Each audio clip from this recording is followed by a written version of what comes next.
La petite reine est en train de conquérir tous les Français. C'est de plus en plus souvent un moyen de transport quotidien dans les grandes villes, notamment à Paris. Et le gouvernement débloque d'ailleurs 60 millions d'euros pour son plan vélo, notamment pour financer l'aide à la réparation de son vieux biclou, mais aussi des cours de vélo payés par l'État pour se remettre en selle, comme dans cette vélo-école de Montreuil où s'est rendu Pierre Herbulot. Tu longes la camionnette le plus près possible. Voilà. Slalom entre des voitures sur un parking. Aujourd'hui, Anastase travaille son adresse. Essaye de faire un demi-tour sans poser pied à terre. Voilà, vas-y, fais ton demi-tour. Freine, hop.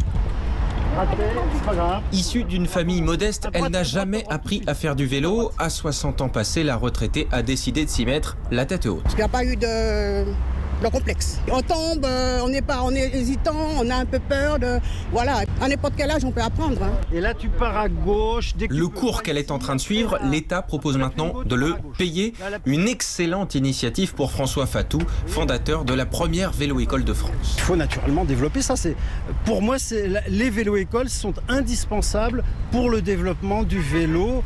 La plupart des gens savent faire du vélo, mais n'ont pas l'adresse suffisante, n'ont pas la connaissance des dangers et donc n'osent pas partir dans le trafic. Son association a déjà formé 4000 adultes à la conduite en ville, car si on dit que le vélo ne s'oublie pas, en faire avec des voitures, des piétons et des trottinettes autour, ça s'apprend.